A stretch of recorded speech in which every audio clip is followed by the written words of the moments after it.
The train derailed at exactly 7:06 a.m., on the dot, as predicted in my great-grandfather's final letter, sealed for whoever survives the HOA. The screech echoed through the hills, steel tearing steel, sparks blooming like fireworks, and then silence. Not the silence of peace, the silence of realization. Something had gone terribly wrong. I was already awake. Been up since 4, feeding the horses and watching my fences, same way my father used to. I stood at the edge of the property, coffee in hand, waiting. The moment the front engine twisted off the track, I didn't flinch. I just took a sip. Marcia Langford showed up not long after. HOA president of Rose Ridge Estates, in full heels and a faux smile blazer, practically spitting caviar breath as she tried to spin the wreck. "This wasn't supposed to happen," she said, glancing back at the smoldering locomotive. "The track was engineered by the best." I nodded slowly, then said the first words of the day. "You built it on cursed land." She scoffed, laughed nervously. "Come on now, Mr. McAllister. We're civilized. Let's be reasonable. That land was never yours to touch." She stepped closer, face tightening like a leash was being yanked behind her eyes. "The HOA was granted expansion rights through the annexation clause filed with the county last year. Everything was reviewed. Your land was part of the subdivision package." "No, it wasn't." I turned and walked. Back in the house, I went straight to the cellar. The lock on the old cabinet hadn't been touched in years. Inside, sealed in wax, was the McAllister vault, maps, ledgers, deeds, letters. And on top, the envelope. "Open only if railway lines ever threaten McAllister soil." The paper crackled like dry leaves. Inside was a letter written in 1924 by my great-grandfather William McAllister. The ink was clean, the handwriting precise. "They'll come, Beau. Maybe not in your time. Maybe not your children's. But they'll come. When they do, know this, the law is written in sand unless you carve it into stone." I read every page. Instructions, references to land grants from 1919. Citations for BLM filings. Federal Reserve wildlife statutes. He had done more than just buy land, he'd built a legal fortress. It started to click. This wasn't just overreach. It was war by paper. And the old man had left me the arsenal. The phone rang. It was Samira DeWitt, my lawyer. Sharp as a whip, eyes like an eagle, born with courtroom blood. I told her what had happened. Sent her photos of the derailment. Sent her the scanned letter. She paused. Then, "Beau, do you realize what you're sitting on?" "I'm starting to. That railway was built on federally restricted land. If your grandfather's claim holds up, the HOA committed multiple violations. And the derailment? Might trigger federal involvement. Environmental Protection Act. Possibly Homeland Security. Depends on how stupid they were." I grunted. They were HOA stupid. 2 days later, the cease and desist was filed. A county injunction followed. Marcia's smug response made it into the local paper. "McAllister's family is clinging to outdated ghost deeds. We build progress. He's defending a swamp." But the media wasn't on her side for long. Turns out that swamp was home to a protected bird species, which had been documented nesting there for decades. My grandfather made sure of it. By day 4, EPA field agents were on site. The derailment site was quarantined. The HOA's project halted.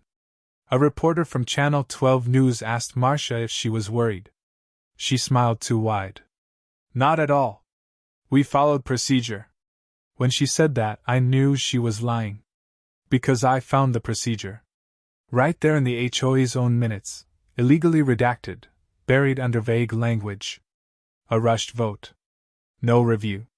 No environmental assessment. And no notification sent to McAllister Ranch. The trap had been triggered. Great-grandfather didn't just prepare legal documentation, he filed a caveat with the BLM in 1925. A clause that renewed itself every century unless invalidated by a direct heir. It hadn't been. My father hadn't even known it existed. But I'd never signed anything. And that meant the protection was still active.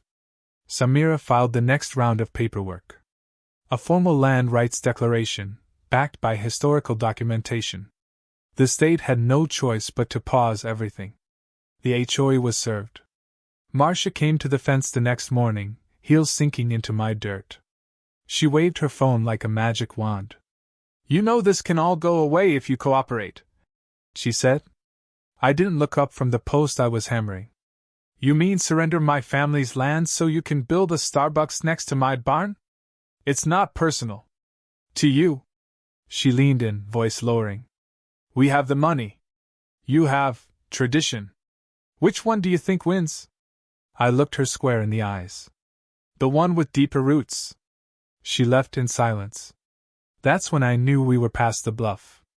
Now it was down to documents, history, and law. And I had a century's worth of ammo. Back in the house, I lit the wood stove, poured another cup of coffee, and opened the next letter. It was dated February 3, 1925. "They won't understand why you're doing it. That's fine.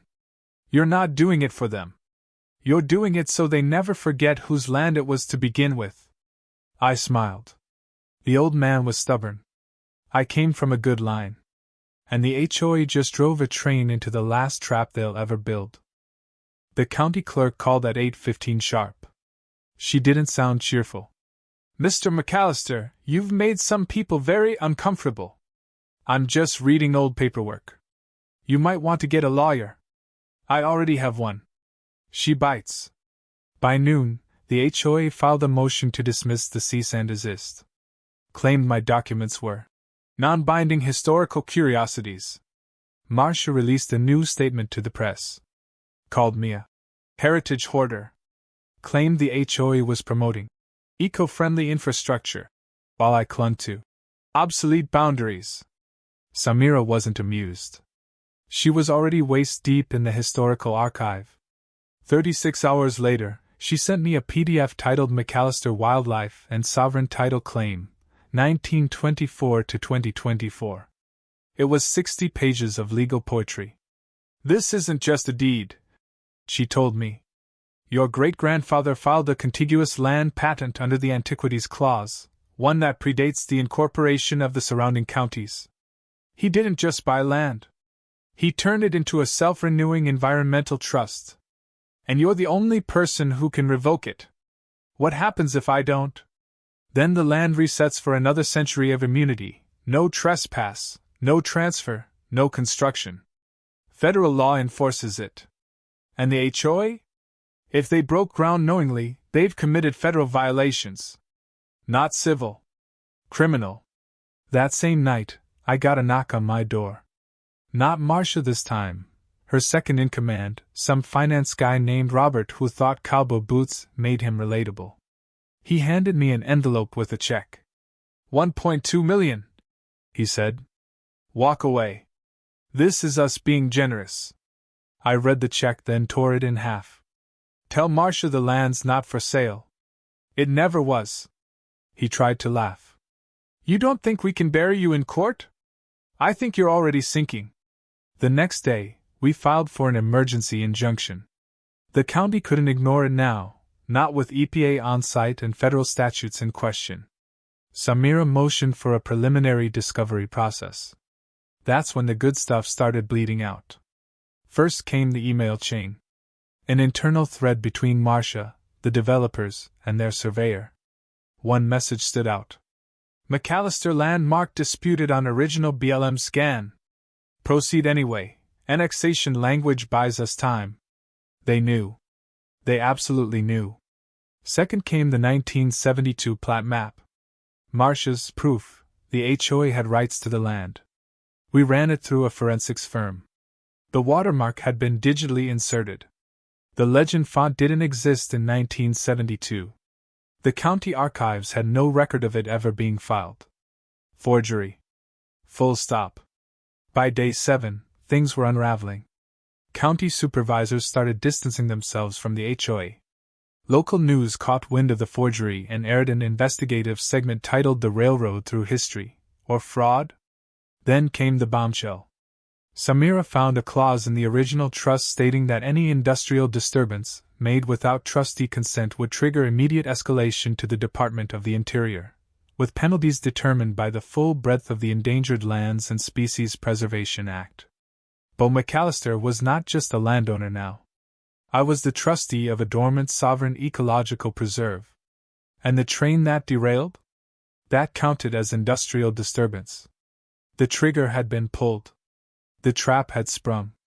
Samira called at midnight, barely able to contain herself. This clause is a nuke. The HOA didn't just trespass. They committed a federal offense on protected land under century-old statutes. This isn't civil court anymore, Bo. They're going to get audited, investigated, maybe indicted. Will it stick? Bo, your great-grandfather buried them before they were born. This thing was engineered with a 100-year fuse. HOA investors panicked next. 2 major funding partners pulled out. Property values in Rose Ridge dropped overnight. A whistleblower, HOA Secretary Nadine, sent us copies of the last 3 board meetings. The board had voted to skip environmental review. Marcia claimed it was time-sensitive development, and any delays could hurt re-election. Re-election. That's what this was about. Legacy. Power. Ego. And she built her crown on a legal sinkhole. EPA classified the land as pending ecological review zone. Federal drones flew overhead for soil scans.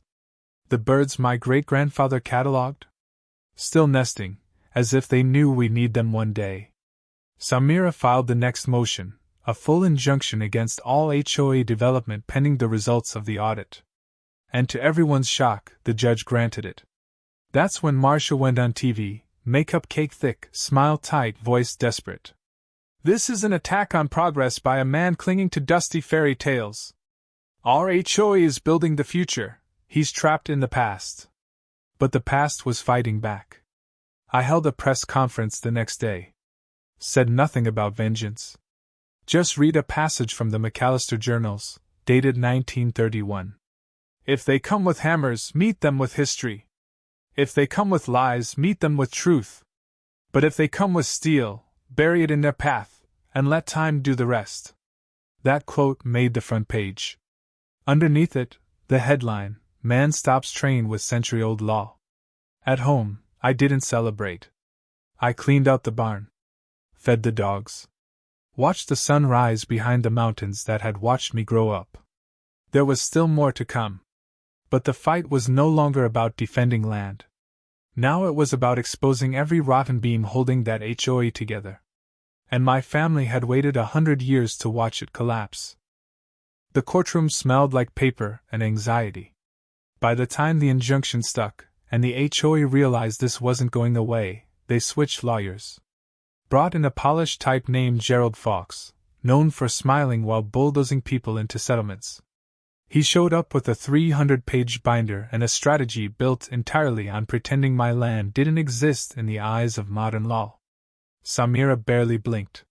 She filed our counterclaim, backed with original survey scans, federal certificates, notarized wildlife logs, and the McAllister deed, the document that had quietly renewed itself like clockwork every century. Gerald laughed when he saw the wax-sealed envelope I pulled from the vault. That's your big play? He smirked. A letter from Grandpa? Samira handed him a copy of the Department of the Interior's official response. It confirmed the existence of the Environmental Trust. More importantly, it confirmed that trust had never been voided, signed over, or legally challenged. Which meant it still stood. Which meant they were trespassing with heavy machinery on protected federal trust land. The judge didn't smile. Gerald didn't laugh again. What happened next wasn't a legal back and forth. It was a domino collapse. Our discovery phase unearthed emails, notes, private board memos. They tried to seal it all behind attorney-client privilege, but one mistake broke it wide open. Marcia's personal email was used to approve a permit application. That made it fair game. Inside that inbox was a thread between her and a contractor. I don't care what McAllister's grandfather filed. Just lay the damn track. If we get sued, we'll bury it in court fees. Easier to ask forgiveness than permission. One sentence. One smoking gun. We released it publicly. The reaction was swift and vicious. Rose Ridge residents started demanding HOA board resignations. Developers began issuing pull-out notices. One contractor broke NDA and admitted they skipped 3 separate environmental protocols to rush the rail. All because Marcia guaranteed, "McAllister doesn't matter." Suddenly, I mattered. The Environmental Protection Agency issued a formal investigation. They arrived with clipboards and federal badges, scouring the derailment site. Turned out the soil had been classified as a buffer zone for a migrating species, the exact classification my great-grandfather had recorded in 1926. But it wasn't just about the birds or the deed anymore. Samira found something even worse in the forged plat map files, metadata showing the document had been altered 6 months ago. Right before construction. It was fraud. We subpoenaed the land survey company. Their rep admitted under oath they'd been told to adjust the boundary lines to match the HOA's vision. Vision? That word echoed like a punchline. At the next hearing, Samira laid it all out. Calm, clear, devastating. The McAllister Trust was established under federal land continuity law and ecological preservation clauses. It has never been voided, sold, or amended. The HOA knowingly falsified documents, ignored environmental protections, and used fraudulent maps to justify illegal construction. This is not a property dispute, it's premeditated trespass and ecological sabotage. Gerald objected. Overruled. The judge asked him if he wanted to respond. He stood, adjusted his tie, and said, "We respectfully request mediation." Samira leaned over to me and whispered, "That means they're bleeding." Mediation failed in under 30 minutes. Their opening offer was a small payout and an apology buried in a non-disclosure agreement. We countered with full public acknowledgement of the trust, dismantling of the railway, and federal auditing of every HOA document related to land acquisition for the last 10 years. They walked out. Meanwhile, word spread fast. An investigative podcast picked up the story, titled The Rancher vs. the HOA Machine. Within a week, 3 more HOAs across the state were being examined for similar land grabs. Turns out, Marcia had set a trend. Too bad she set it on top of a legal landmine. The county, desperate to escape liability, offered me a public apology and a ceremonial plaque. I declined both. I didn't want speeches. I wanted paperwork. The EPA's interim report landed next. Confirmed multiple endangered species disturbances, illegal soil compaction, and unpermitted waste disposal. Each violation came with a fine. Each fine stacked into the millions. And it all traced back to Marcia's office. At the next press conference, she tried to blame the board. Said she had relied on expert advice. But the emails contradicted her. She didn't follow advice, she gave orders. Back in court, Samira requested the judge fast-track the federal case. We had the evidence. We had the law. We even had testimony from a former HOA board member who flipped to avoid indictment.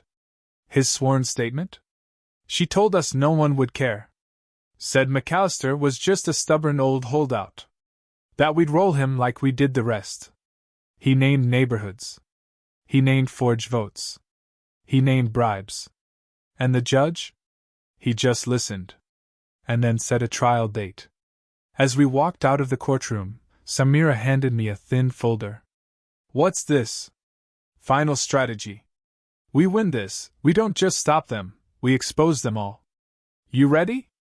"I've been ready since the train hit the dirt." Marcia's house went up for sale that week. No takers. The once exclusive Rose Ridge now had lawsuits hanging over every property line. Banks stopped lending. Property values tanked. And homeowners started circling like sharks. I stayed quiet. Just watched. My great-grandfather had seen this coming. Had known there'd be a day when someone tried to steal what wasn't theirs. So he'd set the trap. Not with guns or fences. With law. With history. With time. And when they finally tripped it, The fall wasn't loud. It was absolute. The courtroom buzzed with expectation. Marcia Langford sat across from me, her hands folded in a tight, meticulous posture. It was all she could control anymore. Her once confident demeanor had crumbled under the weight of mounting evidence and public scrutiny. Her team had tried to spin the media, claiming that everything was a misunderstanding, a simple mistake in paperwork. But they were running out of stories to tell.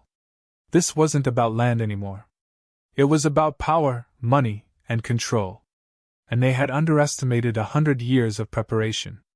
When the trial finally began, it didn't feel like a fight for property rights. It felt like a war for truth. Samira was on fire, hammering every point with surgical precision. She didn't waste time. Every question, every piece of evidence, every piece of testimony hit its mark. The fraud was undeniable. The forgery was clear. The lies? Irrefutable. But the real weight came with the historic preservation clause. When Samira laid that out in front of the judge, when she explained how my great-grandfather had architected this trap not with the force of his fists, but with the permanence of law, it silenced the room. The McAllister Trust wasn't just a land deal. It wasn't just some paperwork filed in the past. It was a century-long safeguard against exactly what was happening. And Samira made sure to lay it out. No one could ignore it. Not the HOA. Not the county. Not the developers, the contractors, or anyone else who had waded into this mess. Marcia's team floundered, trying to deflect, trying to pull the old "you can't fight progress" routine. But it was obvious to everyone now, progress wasn't what they were fighting for. They were fighting to cover up their mistakes. They were fighting to keep their empire intact. And the thing about empires? They always fall when they forget their foundations. Marcia took the stand for the first time that day, her eyes scanning the courtroom as if she could will herself back to control. Her voice was steady at first, though you could hear the edges starting to fray. She claimed she'd acted in good faith. That the HOA had always operated with the best interests of the community in mind. She even tried to play the victim, saying she'd been misled by her own legal team. But it didn't matter how many times she spoke. The more she talked, the more she incriminated herself. Samira had already prepared for this. She brought up the forged documents. The emails between Marcia and the contractors. The backdoor deals. The letters where Marcia had personally directed the bypass of environmental reviews. It was a slow, agonizing unraveling. The courtroom held its breath. Then came the final piece of the puzzle. The statement from the whistleblower, a former member of the HOA board who had been watching from the sidelines. His name was Graham Williams, and he wasn't some disgruntled employee. He was a man who knew the truth, and was finally ready to speak. His testimony was damning. He spoke about how Marcia had deliberately manipulated votes, how she'd threatened those who dared question her, and how she'd funneled money from development contracts into her own accounts. He even confirmed that the forged plat map had come from her personal request.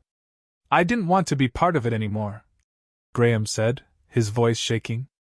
"I didn't want to see what we were doing. But I couldn't stay quiet anymore. What we did wasn't just wrong, it was criminal." Marcia went pale as the words sunk in. She didn't even try to refute them. Her silence spoke volumes. In that moment, she realized her empire was crumbling, and there was no escape. The judge didn't take long to deliberate. He had all the evidence. He had all the facts. And when he looked at Marcia, it wasn't with any kind of sympathy. It was with the kind of cold, detached judgment that only comes when someone knows they've been caught. "The evidence is clear," the judge said, his voice steady. "What was done here was not just illegal, it was an affront to the principles of fairness, integrity, and truth. The McAllister Trust stands as a testament to the foresight and dedication of a family to protect their land, and the law will honor that."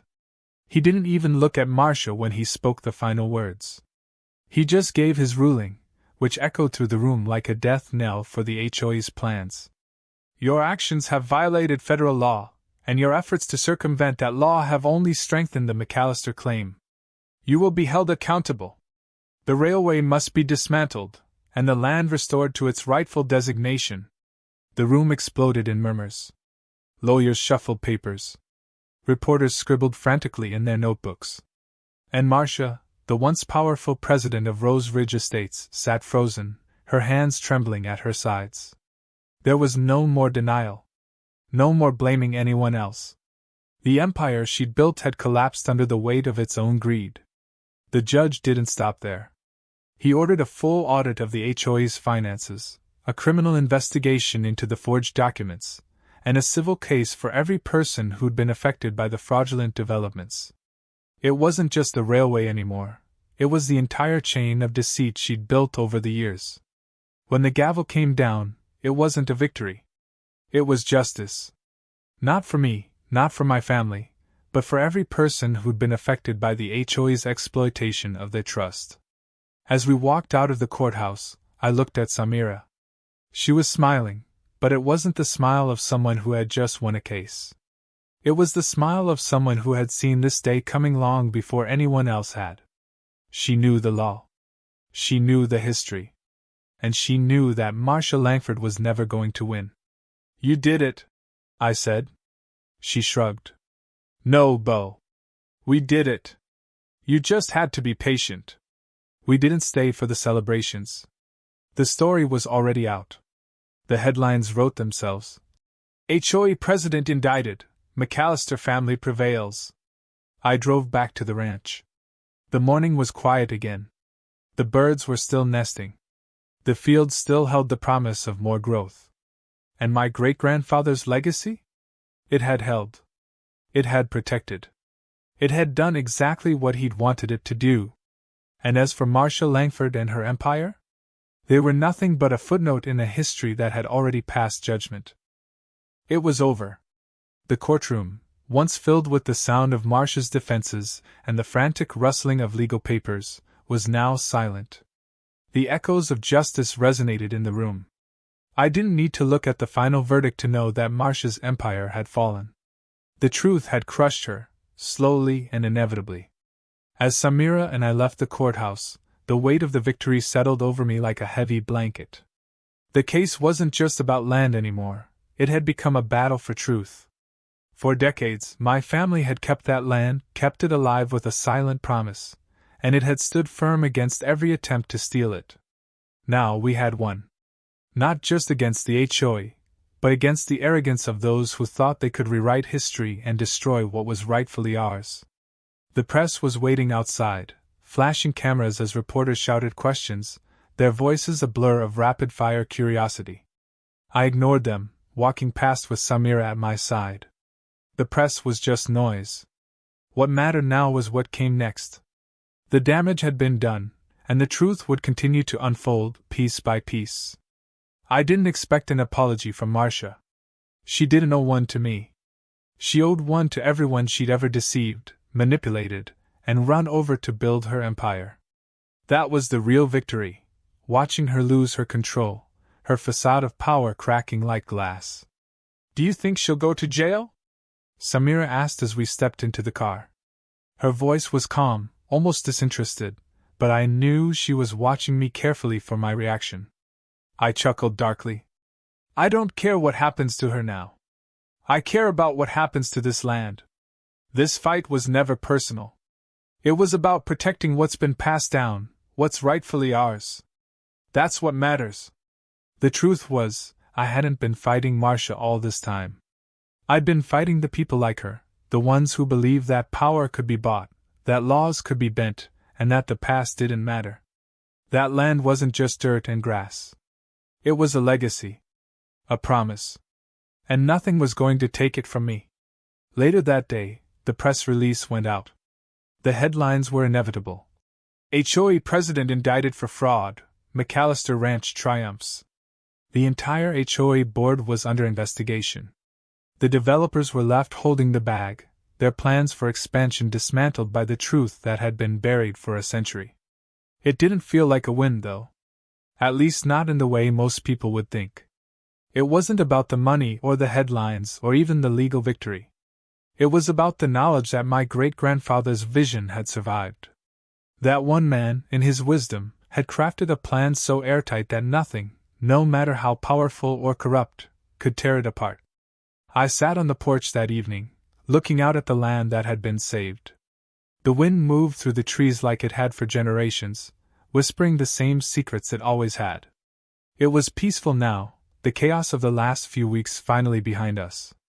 I couldn't help but smile to myself. Samira joined me on the porch, her expression unreadable. She wasn't one for small talk, but she had a way of speaking without words. Her eyes told me everything I needed to know. We had done what we set out to do. The fight was over. And we had won. "Do you ever think about what would have happened if you hadn't found those letters?" she asked quietly, looking out across the fields. I took a slow breath, leaning back in my chair. "I think about it every day. My grandfather wrote those letters for a reason. He knew this day would come. He knew someone would try to take the land. And when they did, he wanted me to be ready. He didn't give me a sword. He gave me a history book." I paused, considering her question. "I guess I never thought I'd need to fight like this. But maybe I'd been ready for it all along." Samira nodded, her gaze fixed on the horizon. The silence between us was comfortable. It didn't need to be filled with words. We had just won a battle that had been brewing for over a century. And now it was done. The next few days were a blur of media requests, statements from the county officials, and more legal papers than I cared to count. Marcia's lawyers tried to fight back, tried to discredit the case, but it was futile. The evidence was too clear. The truth was too strong. The foundation of their entire operation had crumbled, and now it was only a matter of time before they were all held accountable. I kept to myself mostly, staying away from the chaos of the courthouse and the cameras that followed every step I took. My life hadn't changed. The land hadn't changed. But everything around me had. The media had their story. The legal teams had their victory. But what mattered to me was the quiet, the peace that came with knowing the land was safe. My great-grandfather's legacy had held firm. It had protected us, and it had protected the future. And now, it was my responsibility to ensure it stayed that way. I looked out at the land again, the familiar stretch of green fields rolling out in front of me. The wind picked up again, rustling the trees, whispering its endless song. This was what it had always been about. Protecting the land. Protecting the legacy. As the sun began to set, casting long shadows across the property, I knew one thing for sure: the fight might be over, but the story of the McAllister Ranch was far from finished. It would live on, just like it always had. Through the land, through the history, and through the strength of the people who understood its value. No one would take that from us. Not now, not ever. It was a quiet morning when the final blow landed. The sound of the train wheels crunching against the old tracks was long gone, replaced now by the whisper of the wind over the land. But the world hadn't forgotten. News outlets from across the country still ran stories about the McAllister case. Legal analysts were picking apart the decisions. The story had hit the public like a wave, and it wasn't receding any time soon. In the weeks after the trial, things settled into a new rhythm. The land that had been fought for so fiercely was finally at peace. No more development. No more legal threats. The air felt different now, less tense, more still. My great-grandfather's land, which had been passed down through generations of hard work, stood untouched, exactly as it was meant to be. I didn't talk to Marcia anymore. Didn't need to. The people who had backed her had already begun to distance themselves, one by one. The HOA was fractured. Her supporters scattered. The whole operation seemed to disintegrate from the inside out. The investigations into the forged documents and the fraudulent claims continued, but they were no longer my concern. The truth had won. They would deal with their own consequences. Samira checked in occasionally. She was still working on clearing up the last of the legal mess. Even though the court cases were wrapped up, the ramifications of what Marcia had done were still unfolding. The full investigation into the HOA's practices was far from over, and every day, more came to light. But it was no longer a battle I had to fight. The law had spoken, and everything was in motion. I spent my days out on the ranch, walking the fields, checking the fences, tending to the land. There was nothing else to do but let the world move forward.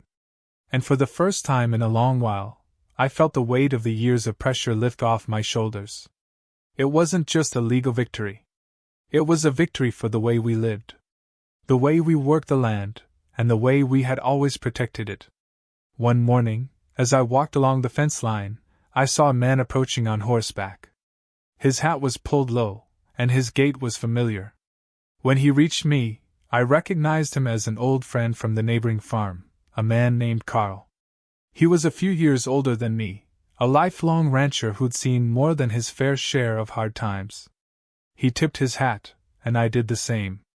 "I heard about the news, Bo. Hell of a fight you put up." I nodded, feeling the weight of the last few months on my back again, but I didn't show it. "Yeah. Sometimes it's not about the fight itself. Sometimes it's about what you protect while you're fighting." Carl looked out over the land, nodding in agreement. "It's a damned shame what they tried to do to this place.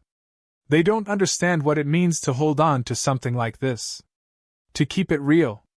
To keep it yours." "You're right about that," I said, feeling the truth of his words sink in. We stood there for a while, watching the sun climb higher into the sky, and I felt something I hadn't allowed myself to feel in a long time: peace. The land had been saved, not by force, but by the quiet strength of history and law. By the wisdom of those who came before me. "I reckon this land's gonna stand for another 100 years, Carl said with a smile. "Maybe more." I smiled back. "I hope so. It's got more than enough fight left in it." That evening, after Carl had left, I sat on the porch with a cold drink in my hand, watching the stars start to come out. The air was cool, the sound of crickets rising in the stillness. It was the kind of night that made you feel like everything was in its right place. There had been moments over the last year when I wondered if this day would ever come. When I wondered if all of it, the legal battles, the uncertainty, the constant threat to everything we'd worked for, would ever be over. And now it was. The land was safe. The people who tried to take it would pay for what they had done, and my family would be able to breathe again. But it wasn't just about me anymore. It wasn't just about what had been won. It was about what would come next. What we had to look forward to now that the fight was over. The McAllister name, once a symbol of resistance and survival, was now a legacy of victory. And I knew that I couldn't let it be forgotten. As the days passed, life slowly returned to normal. The land, untouched, flourished. The cattle grazed in the fields, and the crops were healthy, as they always had been. It felt good to be able to focus on that again, on the work that mattered. There was no more looming shadow. No more fear of losing it all to some corporate interest. It was just me, the land, and the family history that had shaped everything I knew. But even as I settled into this new rhythm, there were moments when I couldn't shake the feeling that there was more to be done. That even though the fight for the ranch had been won, there were still battles to be fought. Not all of them would be legal. Some of them would be more personal. More about maintaining what had been protected. The phone rang late one night, and when I picked it up, it was Samira.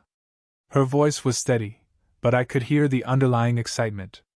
"Bo, there's a proposal coming through the state legislature that could affect all the ranchers in the region.